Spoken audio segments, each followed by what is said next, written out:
Kunj Bihari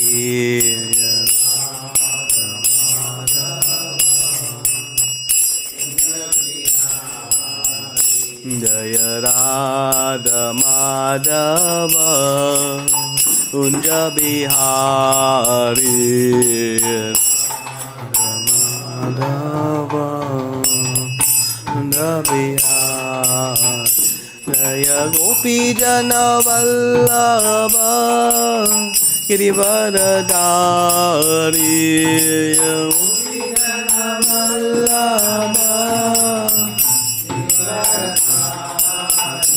Jai Gopi Jan Vallabh Girivardhari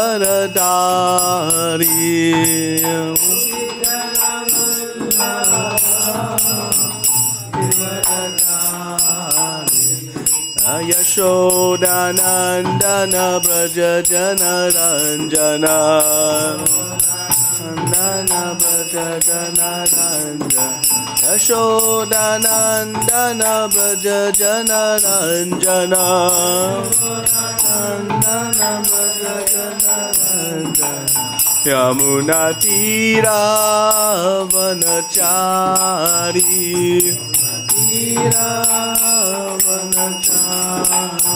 Yamuna Tirah वनचारी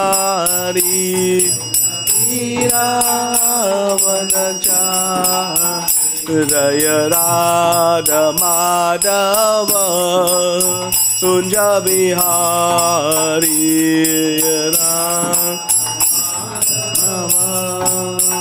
Kunj Bihari Jai Radha Madhav Kunj Bihari Radha Madhav Kunj Bihari Jai Gopi Jan Vallabh Girivardhari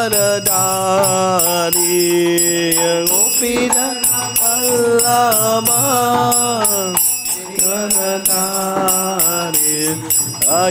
Yashodanandan Braj Jan Ranjan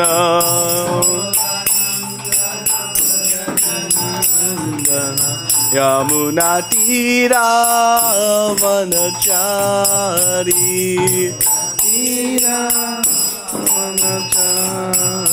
Jai Radha Madhav Kunj Bihari Radha Madhav Jai Radha Madhav Kunj Bihari Radha Madhav Kunj Bihari Hare Krishna Krishna Krishna Hare Hare Hare Ram Ram Ram Hare Hare Hare Krishna Krishna Krishna Hare Hare Ram Ram Ram Hare Hare Hare Krishna Krishna Krishna Hare Hare Hare Ram Ram Ram Hare Hare Hare Krishna Krishna Krishna Hare Hare Hare Ram Ram Ram Hare Hare Jai Krishna Balram Jai Krishna Balram Jai Krishna Balram Jai Krishna Balram Krishna Balram Jai Krishna Balram Jai Krishna Balram Jai Krishna Balram Jaya Lalita Vishaka Jaya Radesha Lalita Vishaka Jaya Radesha Lalita Vishaka Jaya Radesha Lalita Vishaka Jaya Radesha Jaya Gaura Nitai Jaya Gaura Nitai Jaya Gaura Nitai Jaya Gaura Nitai Gaura Nitai Jaya Gaura Nitai Gaura Nitai Jaya Gaura Nitai Jaya Prabhupada Jaya Prabhupada Jaya Prabhupada Jaya Prabhupada Prabhupada Jaya Prabhupada Jaya Prabhupada Jaya Prabhupada Gurudev Gurudev Gurudev Jaya Jaya Gurudev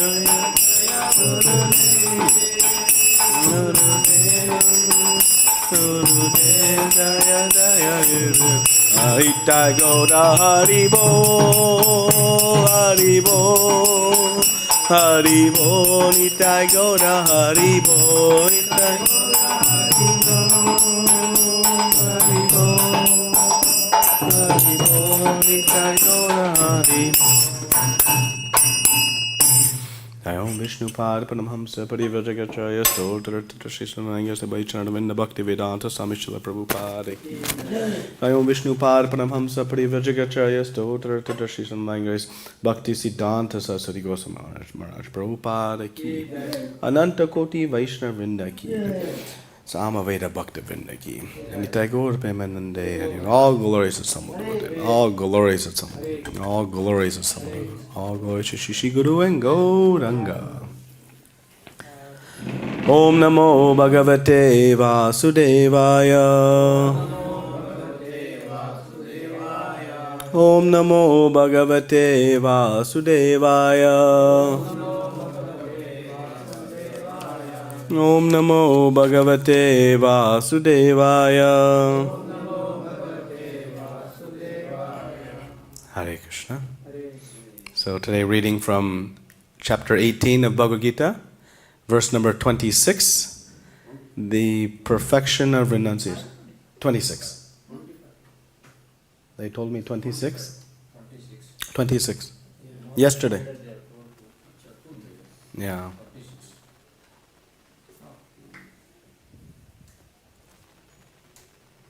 Yeah, we read 25 yesterday. Two verses yesterday. Today 26. Yeah, that's mukta-saṅgo and nahaṁ-vādī. Mukta-saṅgo and nahaṁ-vādī dhṛty-utsāha-samanvitaḥ siddhy-asiddhyor nirvikāraḥ kartā sāttvika ucyate mukta-saṅgo anaham-vādī dhṛty-utsāha-samanvitaḥ siddhy-asiddhyor nirvikāraḥ kartā sāttvika ucyate mukta-saṅgo anaham-vādī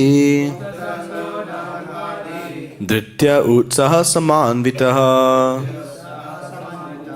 siddhy-asiddhyor nirvikāraḥ kartā sāttvika ucyate.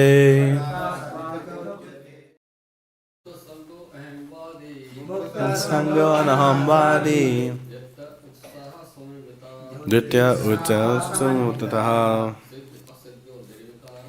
siddhy-asiddhyor nirvikāraḥ dhṛty-utsāha-samanvitaḥ.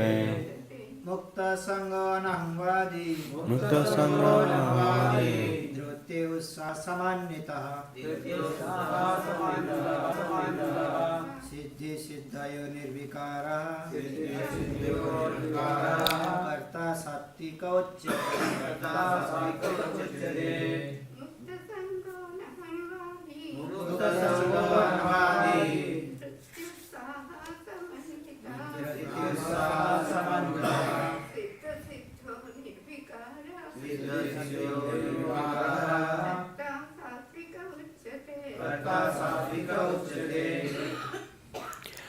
mukta-saṅgaḥ, liberated from all material association.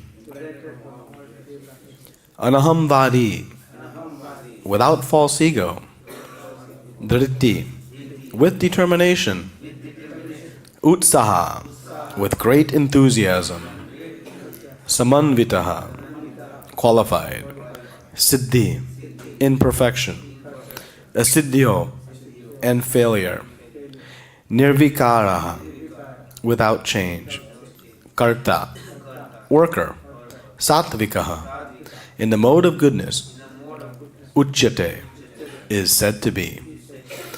Translation and purport by His Divine Grace, A.C. Bhaktivedanta Swami Srila Prabhupada. Srila Prabhupada ki.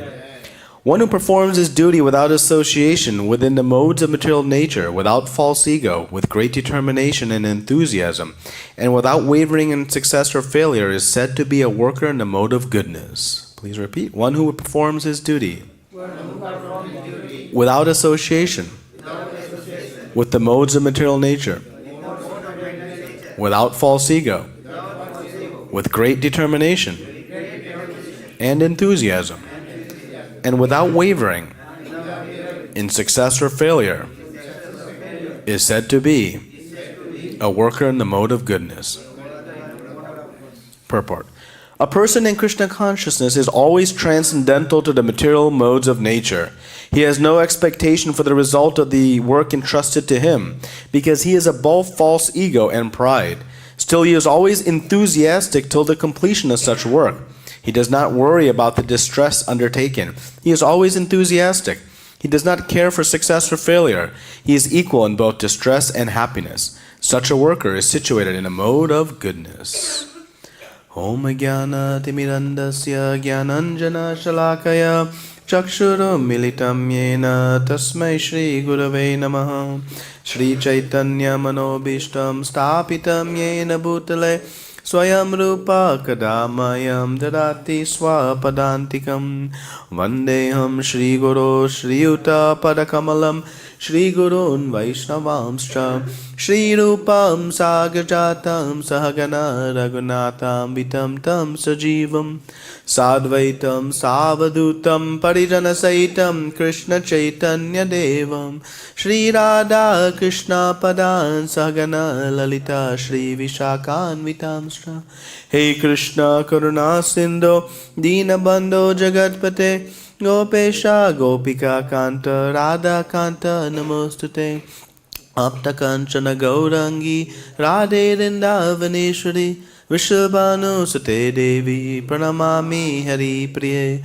Vanchakalpa Tarubhyascha Krupa Sindhubhyevacha Patitanam Pavanebhyo Vaishnavebhyo Namo Namah Jai Shri Krishna Chaitanya Prabhu Nityananda Shri Advaita Gadadara Shri Vasari Gaura Bhakta Vrinda Hare Krishna Krishna Krishna Hare Hare Hare Rama Rama Rama Hare Hare.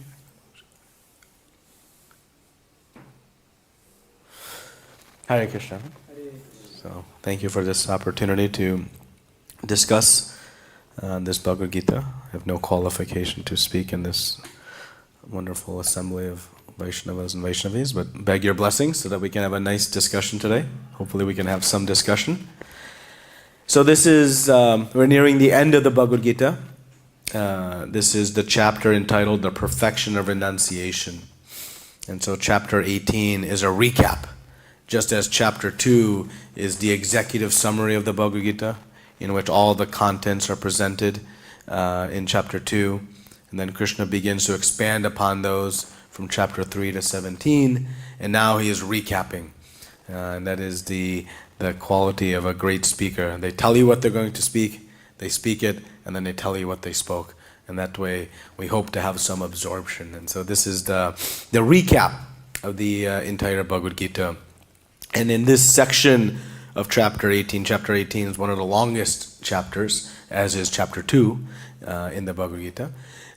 This section, from verses 19 to 40, we are in 26, so the beginning part of it, Krishna is speaking about the different activities within the modes of material nature. which he spoke about in the final section of the Bhagavad Gita, chapters 13 through 17. And so he's speaking about knowledge in the different modes, actions in the different modes, and now we see in this verse the performer, how to perform action in the mode of goodness, and what it means. We'll see tomorrow in the coming days what it means to do action or perform work in the mode of passion and ignorance. So this modes of material nature is thrust upon us in this material world, and Srila Prabhupada explains to us that the purpose of us studying this is to transcend the modes. It is not to come to the mode of goodness and stay there. And he likens it to an airplane. An airplane exits the gate and it goes to the runway. The point of exiting the gate is not to stay on the runway. It is from to go to the runway to then lift, to transcend. Similarly, wherever we may be in these modes of nature, our goal is to come to the mode of goodness, and from there really begin our journey and transcend. And thus Srila Prabhupada opens his purport by reminding us that a person in Krishna consciousness is always transcendental to the material modes of nature. So we'll speak today a little bit more on working in this mood of bhakti, and why the modes of material nature are still relevant while we are sadhakas practicing devotional service, is that we bring tinges of these modes of goodness, passion, and ignorance into our devotional service. And that's what renders it yet on the practicing stage of attempting perfection. As this chapter is entitled, The Perfection of Renunciation, Kṛṣṇa wants us to reach the perfected stage. He's given us this formula, and so we'll discuss that today. So if we look in the world around us, there is a severe work crisis. There is a working crisis. And what does a working crisis mean? It's a term, I don't know, I just thought of. But we see that in society, we are working harder than we have ever worked in the history of mankind. We are working more hours. We have more people entering the workforce. We have, what we call dual income families now, where both husband and wife are working. We have people working at earlier ages, and so work is increasing. The technology to do work is increasing. We have faster computers, we have better communication, we have faster airplanes, we have more advanced manufacturing technologies. We have all kinds of technological progress.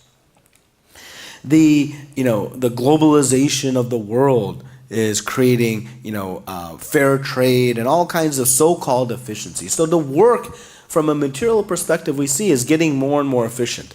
And the economists, they measure this by output per capita or output per hour of work, input.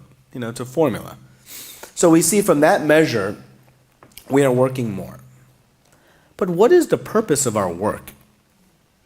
What is the goal? Why do we work? We work to find, I saw this, some money. And we ascribe that money is a means to happiness. At least some form of happiness. So if we look at all the advancement in work that we just talked about, we should then take a step back and say, are we acquiring more happiness through this work? Do we have a happier society? Do we have less crime today than we did 100 years ago? Do we have better family structure, less divorces, less domestic violence? Do we have less drug abuse? Do we have less mental illness? No. So all of these things are exponentially increasing, almost at the rate of the technology that we're using to deploy in our work. So it should, with just a little bit of analysis like we just did in 3.5 minutes, conclude that we are working incorrectly, that our work is not being done properly. And in many ways, the whole Bhagavad Gita is set up to teach us how to work intelligently so that we can achieve the desired outcome. And what is that desired outcome? Eternal peace and happiness. That is the desired outcome. And so the path that society is on in general, we can at least conclusively determine is the wrong path, because it's not generating the right outcome that we want. And Krishna presents in this Bhagavad Gita the perfect formula of how to work in a way that will bring about a positive impact in our lives and in the world around us. And that is really the practical essence of this whole Bhagavad Gita. So, in the beginning of this chapter, Arjuna is wanting to understand this distinction between sannyas and thyaga. He has heard these terms, and he wants to know, are these the same or are they different? And sannyas and thyaga in sannyas we refer to the renounced order of life, where one has renounced all material activities. And thyaga is one who has renounced the fruits of their work. And Arjuna wants to know, are these the same or are they different? And Krishna, in answering it very poetically, uses the two words interchangeably. One to indicate indirectly that they are the same. But then he conclusively answers that this work in a detached manner, this is the essential activity for all of us until we are sufficiently purified. So the work we are doing today in society is fully in an attached manner, right? I work, and whose fruits are they? Are mine. But Krishna is trying to break that attachment to the fruits. He spends almost the entire chapter 3, entire chapter 5, and many other verses throughout Bhagavad Gita trying to break this attachment to the fruits of our work. Because this is the fundamental flaw in our work.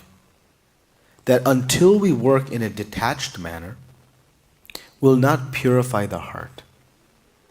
And so long as the heart is not purified, we'll find no progress. Just like, if I have some water, this water will only satiate my thirst if I remove the impurities from it. The value of that water will only be garnered if the impurities from it are removed. Otherwise, that water will actually cause more problem. Similarly, working in this attached manner, it doesn't purify the heart. And so thus all of our endeavors become tainted. All of our goals and activities become usurped by these impurities. So Krishna is guiding us that we should work in a detached manner. And this is the key to actually finding success. So he says in this verse, one who performs his duty without the modes of material nature, without false ego. Right? So it is this false ego that leads to our attachment. This is the reason we remain so attached to our fruits. It's the presence of the false ego. So Krishna, after explaining sannyas and thyaga in the beginning of this chapter, he immediately then explains, hey, this is how action is performed. Because in the third chapter, Krishna tells us, Prakrute kriyamanani gunai karmani sarvasha ahankara vimutatma kartaham iti manyate. He says that don't be fooled by your false ego, thinking you are the doer. But in the fifth chapter, Krishna says, I am not the doer. Krishna speaking. So if we are not the doer, and Krishna is not the doer, who is the doer? And that Krishna explains subsequently in chapter 5, but also recaps here in chapter 18, explaining that action is performed, through the body, through the means of the senses, driven by the initial free will of the jiva, the soul, through the various endeavors. But the most important principle of the 5 constituents of action? By sanction of the supersoul. It is only through the permission and sanction of the Supreme Lord that any action can happen. I think I move my hand. But am I really moving my hand? The only action I have in moving my hand is I have a desire. Can any of us control the neurons and the signals from the brain down the spinal cord to twitch the hand so that the arm moves? No. That's all carried out by material nature, by the workings of the body. My only role is to express a desire to move my hand. And who is hearing that desire? That is the Supersoul. That is Paramatma. So our role in action is fully dependent on the sanction of the Lord. But without understanding of this, of course, I think I am moving my hand. So then whatever I create with the movement of my hands, my arms, my legs, my brain, I then think is mine. And thus attachment to the fruits of work. So Krishna is saying in this verse, without false ego, that we must remember that we are fully dependent on the Supreme Personality of Godhead for everything. From the big to the small of simply moving my hand like this. It is fully dependent on the Supreme Lord. So this false ego, we've all heard about it. We know about it. It brings us to this consciousness and we forget that I am spirit soul, and we begin to associate with this body. That's great, but how to understand the presence of false ego within us? Right? Something that is subtle is sometimes hard to notice. Right? I can't put my hands on it. I can't touch or feel it. So how to perceive or understand the presence of something subtle? So we can do it though. For example, can you see the oxygen in the air? Can you smell it? Can you taste it? Through some response. So even subtle things we can perceive very clearly. So how to perceive our false ego? Let's take this to the platform of our practice of devotional service. When we have ups and downs in devotional service. Anybody has ups and downs in devotional service? Good moments and bad moments? That is our false ego. That is our false ego. Why? Because ups and downs is only our perception. When is a down? When my plan doesn't line up with Krishna's plan. Because Krishna's plan is always supreme. And it's always perfect. So when I'm practicing my devotional service and I feel some down, why? I have some attachment to something I wanted from that service. I went out on book distribution and nobody took books. And I feel down. But as soon as I remember, this was Krishna's plan. Krishna's plan was the people that I interacted with were not to get books. Then what is my experience of up and down?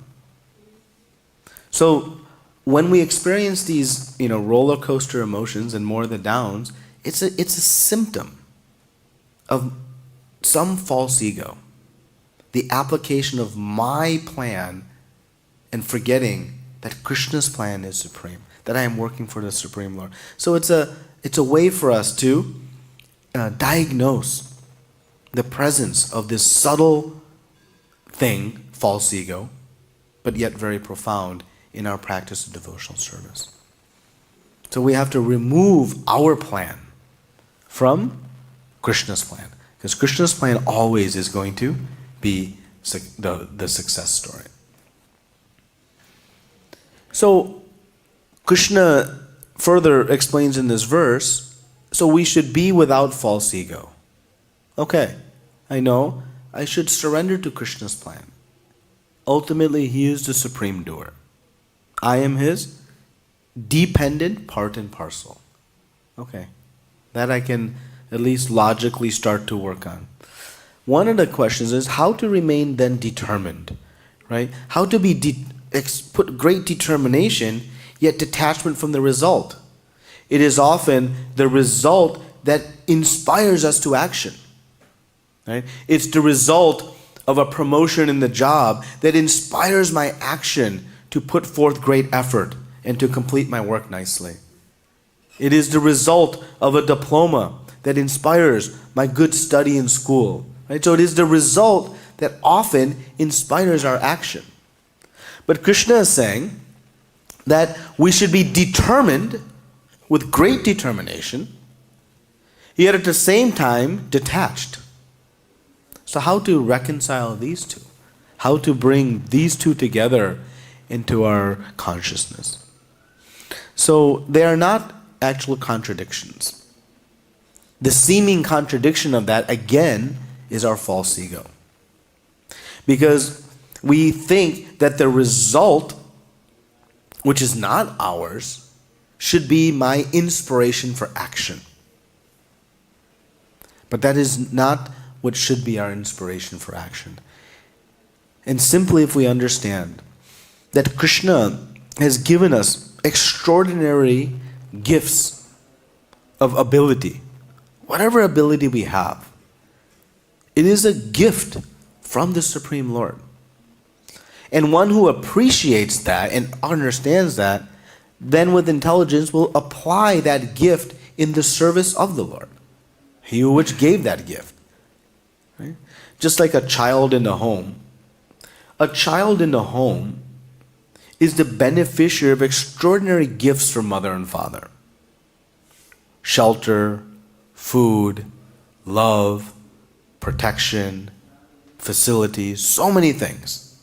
So what is the rightful, the responsible thing of that child to do in the home? How they should behave? In conjunction with the plan of mother and father, of course. Well, whose home are we in? We are in the home of the Supreme Lord. And so our action should be inspired by this sense of gratitude for what Krishna has given us.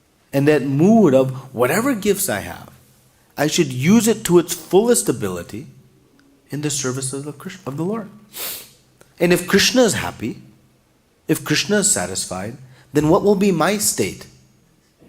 The child or the mother and father? If we perform our devotional service in this mood, that by exclusively working for the pleasure of Krishna, all of my needs will be automatically fulfilled. Child doesn't have to ask for anything from mother and father. If their child doesn't ask for chapatis, they'll not come? Of course. All child has to do is remain nicely in the home of mother and father. Everything is met, even without asking. So similarly, our mood of devotional service, if we practice devotional service with this detached mood, that it is Krishna who is manifesting these results. I, through my false ego, have to stop seeing that I am the doer of these results and simply surrender to the will of the Lord, take whatever facilities Krishna has given me and use them to the fullest. Then everything will become very perfect. And this is the perfection of work. And if all of society practiced this mood of work, imagine the condition of our living situation. How wonderful it would be.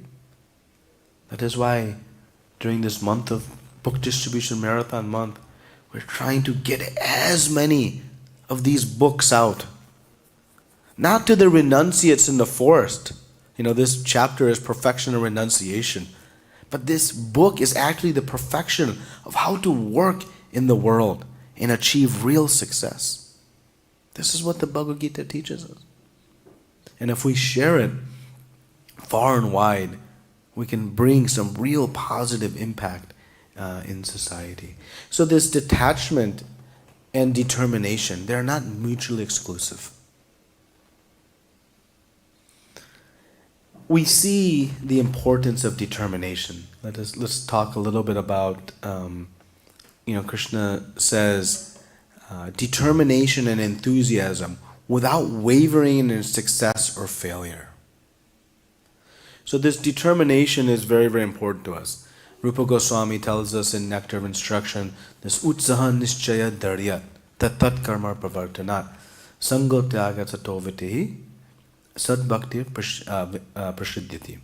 That if you want to assure complete success of your bhakti, not partial success, complete success, do these 6 things. If we are practicing devotional service and we are unhappy with our progress, if we want more progress, more success, Rupa Goswami gives us, look at these 6 things. And you can also take verse 2, which tells us the 6 things that hinder our success. You can look at those also.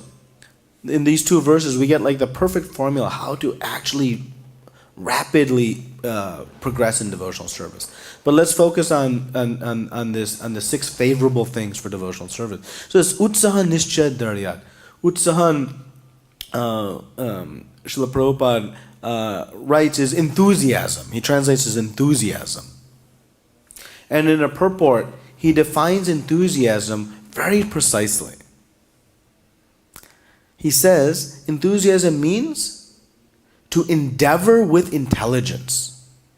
Not just endeavor, because there is a lot of endeavor going on. There's a lot of work going on, a lot of hard work. But what's missing is the intelligence to know what is good and what is bad. So utsāha means to be enthusiastic, to work with intelligence. Endeavor with intelligence. Now, what fuels our determination? Some of us, I'm sure, we'd like to be more determined in our devotional service, more determined in our chanting, more determined in our reading, more determined in our seva. What fuels our determination? 2 things fuel our determination: faith and knowledge. I'll try to give a mundane example just to understand. I'm walking down the street and I see a diamond on the street. What do? I pick it up. But I've walked past many pieces of broken glass. Did I stop to pick that up? No. But why would I jump to pick up that diamond? Because it's precious. How do I know it's precious? I have some knowledge. I have some knowledge that this diamond is precious. And I have some faith that I can turn this diamond into some goods that will benefit me. Now, if I don't have knowledge of a diamond, will I endeavor to pick up that diamond? If I have really strong knowledge of that diamond, will I have more enthusiasm to pick it up? Right? So my enthusiasm is fueled by my knowledge. So my enthusiasm in devotional service is going to be fueled by knowledge. What Krishna is telling us in Bhagavad Gita, what we see in Srimad Bhagavatam, Chaitanya Charitamrita, all this knowledge Srila Prabhupada has blessed us with. This is going to be our fuel. And that knowledge will help increase our faith. Because if I have knowledge that this is a diamond, but I don't have faith, I can turn it into something positive, my enthusiasm to obtain that will not happen. So this knowledge has to be coupled with faith. Right? I know I am not this body, I'm spirit soul. I know that from the first time I walk into an ISKCON program. So knowledge is there, but what is still developing? Faith. Faith in that fact. To the extent my faith increases, my enthusiasm then to act in that knowledge increases. So this determination, if we want more determination, look to these 2 things. How I can increase my knowledge and increase my faith. And we know, what is the single way to increase our knowledge and faith? Practice of bhakti. The result of practicing devotional service is increased in knowledge and increase in faith. Remember, the soul is sat chit ananda. What is the meaning of chit? Full of knowledge. This knowledge is here. We simply have to bring it out. It is covered. And so through the process of chanting the holy names, reading Srila Prabhupada's books, this knowledge will come. So this is the fuel for our determination. So utsahan, that's the first factor. Then Rupa Goswami says, nischaya dharyat. You should be confident. Confident in what? Confident not that I am the doer, I got this. No. We know. What are we? A tiny infinitesimal spark. I cannot even move my hand like this. That is the extent of my doing. I simply can express a desire and then fully dependent on Krishna to sanction or not. So what should I be confident in then? With that limited ability, where can I be confident? We always talk about humility, humility, humility. But Rupa Goswami says, no, but you also must be confident. But it must be well-placed confidence. We should have confidence in two things. This is what Srila Prabhupada explains in the purport to this verse. We should be confident that it is only through devotional service, through bhakti, that I'll find any success in life. Any success. Every other endeavor will merely end in misery. As Krishna explains in 8th chapter of Bhagavad Gita, from the highest planet to the lowest, it is full of dukkha. Nothing but dukkha. So it is only bhakti that will give me the real result of life. This is my first component of confidence. And the second thing I should be confident in is that Krishna's mercy will come. I am incapable of doing it myself. But with Krishna's mercy and Guru's mercy, it can happen. This is what can fuel our confidence. But we should also be, as Rupa Goswami explains in the third term, patient, dharyat. A few days of the hand in a bead bag is not going to bring out Krishna prema. Sometimes in our, anxiousness, we wonder, is this really working? It's working. But we have to be patient. The result will come. So this enthusiasm, confidence, and patience, they're all intertwined. Confidence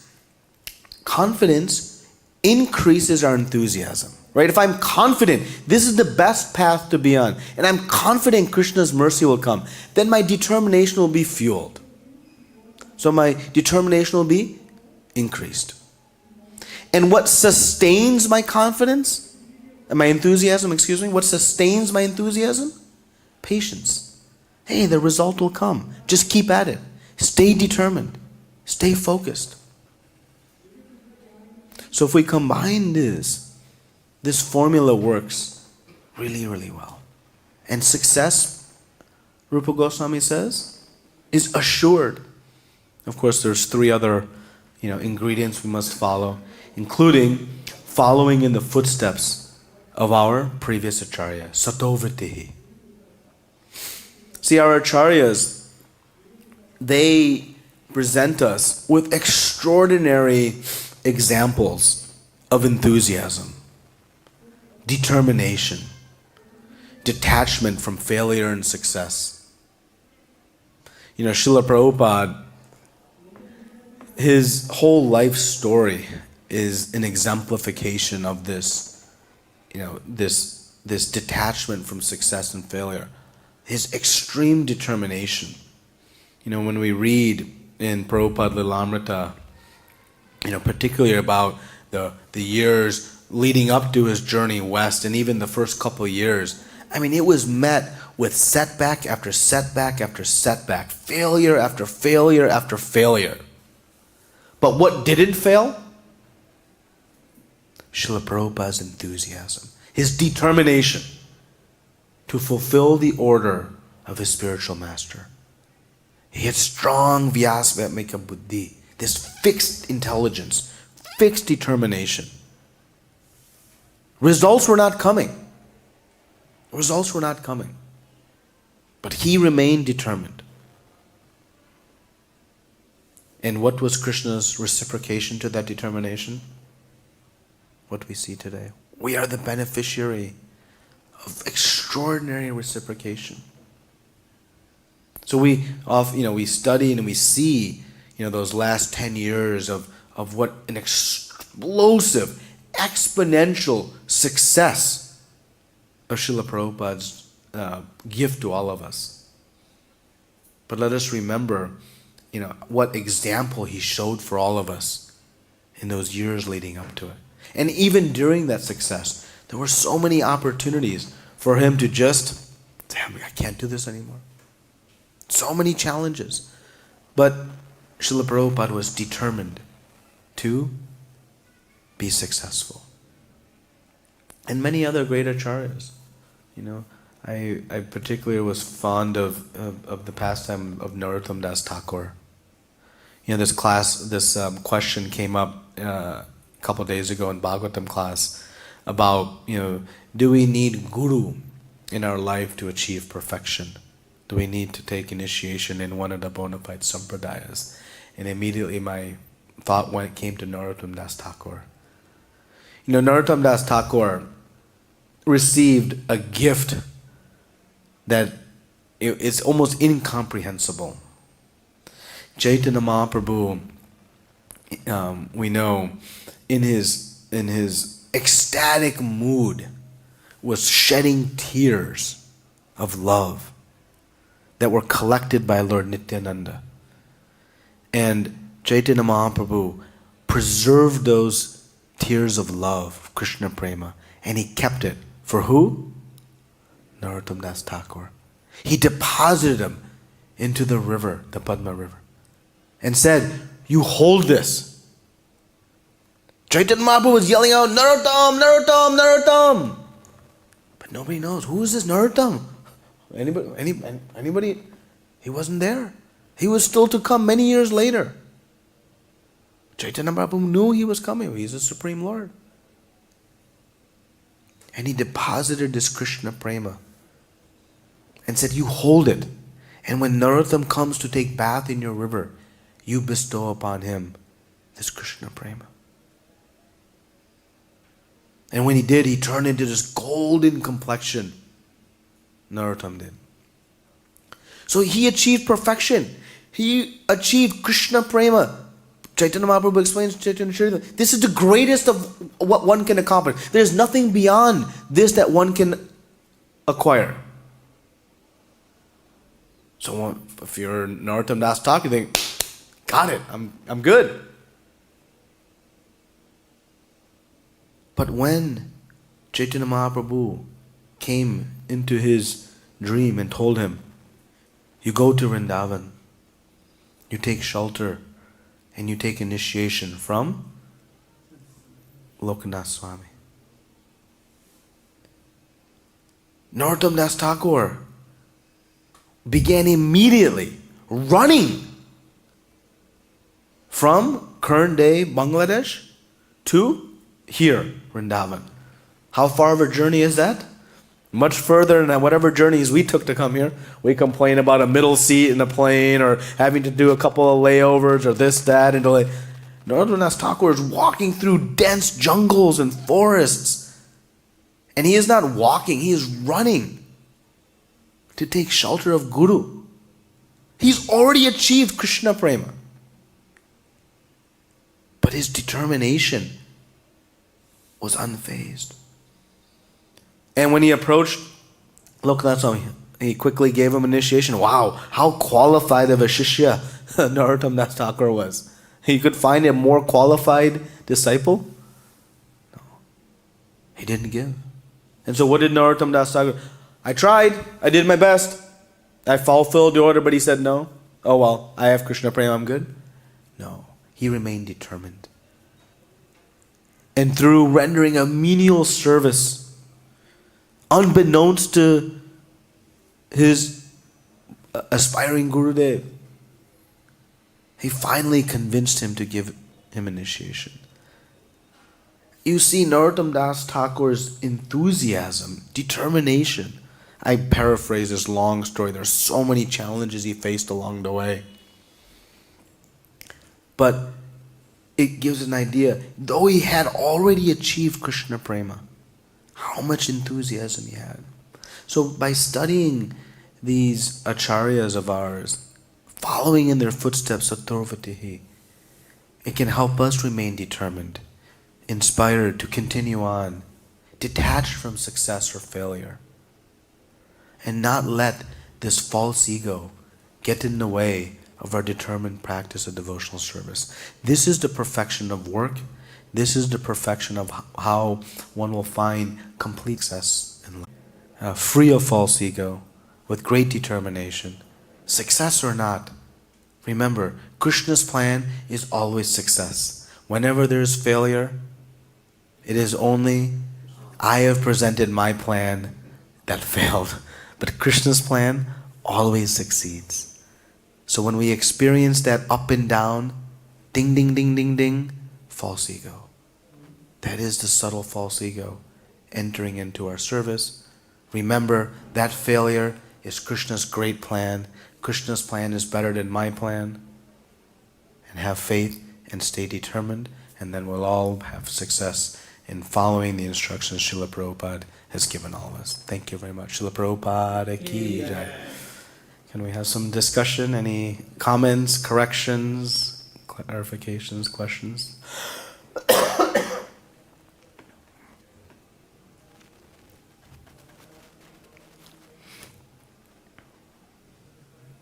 Yes, Ru. I want to ask you how to get our attachment that we should be determined. How to get the attachment that we should be determined? No?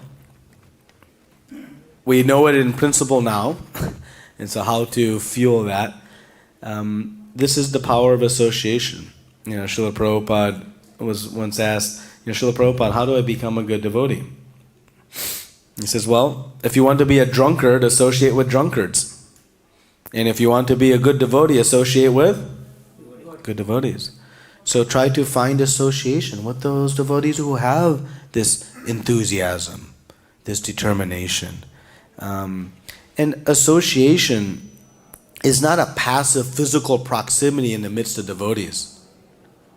Rupa Goswami also gives us in the next verse in the Nectar of Instruction how to associate with devotees.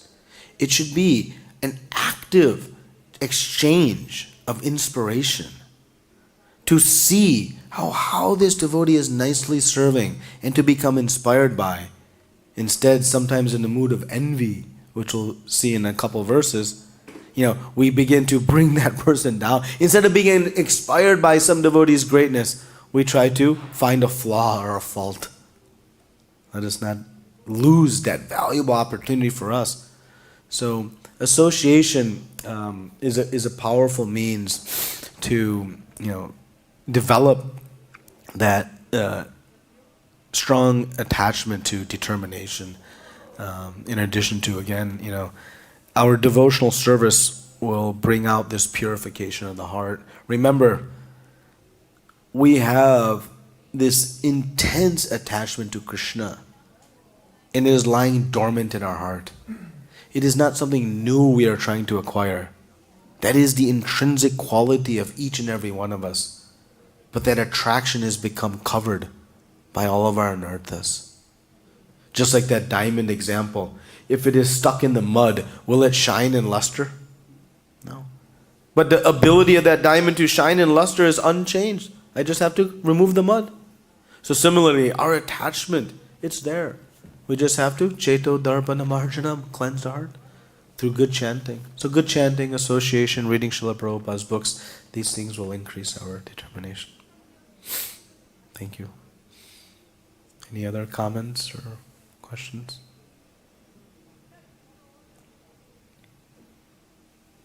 Okay. Yeah. Exactly opposite to material world and spiritual. In material world, to rise up, you pull somebody's leg down. Yeah. Like getting out of your way or something like that. While in the spiritual, that you appreciate and help the person move forward, and you also move forward. Yes. Like gopis are doing.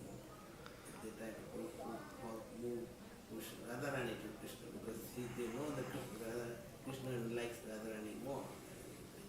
And they push forward. There is no jealousy on them.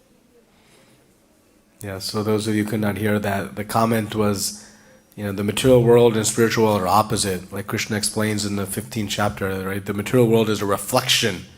A reflection we see is exactly inverted or opposite of the spiritual world. The banyan tree with roots going up and branches down, we all know that example. So Prabhuji is explaining that, in the material world, we get up by pulling others down. But in the spiritual world, we get up by pushing others up. By helping others serve Krishna for Krishna's pleasure. And the example of the gopis is most appropriate. They are not fighting elbows out to get close to Krishna. They are ascertaining with great intelligence who can please Krishna most, and let's push them forward. And this should also be our mood in devotional service. When we come to do devotional service, we have so much, I want to do this, I want to do that, instead of thinking, how will Krishna be pleased most, and what can I do to help in that? If I am not the best at making chapatis, maybe I can assist somebody who is. Just picking an example. So that mood can help us purify this false ego that tinges our devotional service. Thank you. Any other comments or questions? Okay, it's 6:30. Thank you very much. Srila Prabhupada ki, Ananta Koti Vaishnavrinda ki, Hare Krishna.